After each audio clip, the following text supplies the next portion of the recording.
এই দুনিয়ায় স্বার্থের জন্য মানুষ অন্ধ হয়ে যাচ্ছে। বিভিন্ন জায়গায় দেখতে পাচ্ছি, রাস্তাঘাটে এবং কি দেখা গেছে নিজের পরিবার ইত্যাদি, যেখানেই যাবেন শুধু নিজের স্বার্থ, নিজের স্বার্থ।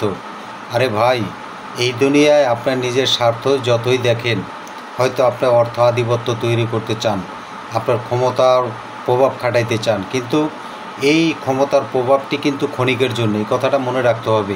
এখন দেখা গেছে আপনি সেই জিনিসটি প্রয়োগ করার জন্য বিভিন্ন মানুষের উপর অত্যাচার করছেন, দেখা গেছে নিজের ফ্যামিলির উপরে অত্যাচার করছেন, কিন্তু সেই ক্ষমতাটা কিন্তু চিরস্থায়ী নয়। হয়তো দেখা গেছে আপনার কোনো সময় 5 বছর বা 10 বছর বা 15 বছর 20 বছর এরকম হয়তো দেখা গেছে আপনার সেই ক্ষমতাটা থাকতে পারে, কিন্তু একটা সময় যখন আপনার ক্ষমতা থাকবে না, তখন কিন্তু দেখা গেছে আপনি যে পথে ছিলেন সেই পথে কিন্তু আবার ফিরে আসবেন। হয়তো দেখা গেছে আপনার হতে পারে অর্থ আধিপত্য, কিন্তু অর্থ আধিপত্য তখন আপনার কাজে লাগবে না। কাজে লাগবে না এই কারণে যে আপনি এই 10 বছর বা 15 বছরের ভিতরে যে মানুষের সাথে যে খারাপ আচরণ করেছেন, সেই আচরণটি কিন্তু আপনাকে ধীরে ধীরে ধীরে ধীরে আপনাকে খারাপ জায়গায় নিয়ে যাবে। আপনি কিন্তু তখন ভালো কিছু দেখতে পাবেন না।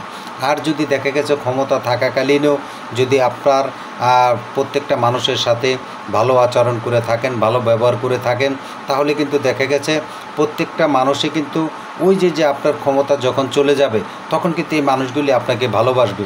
তাই আমি আমার প্রত্যেকটা বন্ধুদের বলতে চাই, ক্ষমতাকে কেউ অপব্যবহার করো না। অপব্যবহার করলে যেটা হয় আর কি, মানুষ অনেক সময় দেখা গেছে বুঝে করে, অনেক সময় না বুঝে করে, কিন্তু না বুঝে করার কারণেও দেখা গেছে মানুষের যে ক্ষতিটা হয়। আপনি হয়তো দেখা গেছে ক্ষমতার অপব্যবহার করে আপনি একটা মানুষকে ক্ষতি করলেন, কিন্তু সেই ক্ষতিটির যন্ত্রণা বা ব্যথাটা কিন্তু একমাত্র সেই ব্যক্তিই বুঝে যে আমার যে ক্ষতিটা হয়েছে সেই ক্ষতির যন্ত্রণা কতটুকু, কিন্তু দেখা গেছে সেই ব্যথাটা কিন্তু আপনি বুঝবেন না। তার কারণ আপনার তো ক্ষমতা আছে, ক্ষমতার কারণে আপনি অন্ধ হয়ে যাচ্ছেন। এই অন্ধকার থেকে আপনি যখন বেরিয়ে পারবেন, তখনই কিন্তু দেখা গেছে আপনি মানুষের ভালোবাসা পাবেন। আর সেই ভালোবাসাটি ধরে রাখার চেষ্টা করবেন, যাতে দেখা গেছে আপনার ক্ষমতা যখন চলে যায় তখনও যেন মানুষ আপনাকে ভালোবাসেন। আর এই ভালোবাসাটা এমন একটি জিনিস যে একে অপরকে যেন আমরা ভালোবাসতে পারি, ভালো কিছু তৈরি করতে পারি, সেই জিনিসটি কিন্তু আপনার আমার করার প্রয়োজন বলে মনে করি। তার কারণ হলো যে দেখা গেছে আমরা অনেক সময় অনেক রাজনৈতিক নেতা বলেন বা অর্থ আধিপত্য যাদের আছে, যারা অনেকে রাজনীতিও করেন না, কিন্তু দেখা গেছে তাদের কিছু ক্ষমতার প্রভাব দেখলে মানুষ হতভম্ব হয়ে যায় যে কই থেকে কী হলো, কী থেকে কী করলো। এই যে মানুষের যে একটা বিভ্রান্ত, এই বিভ্রান্ত থেকে আপনার আমার বেরিয়ে আসতে হবে।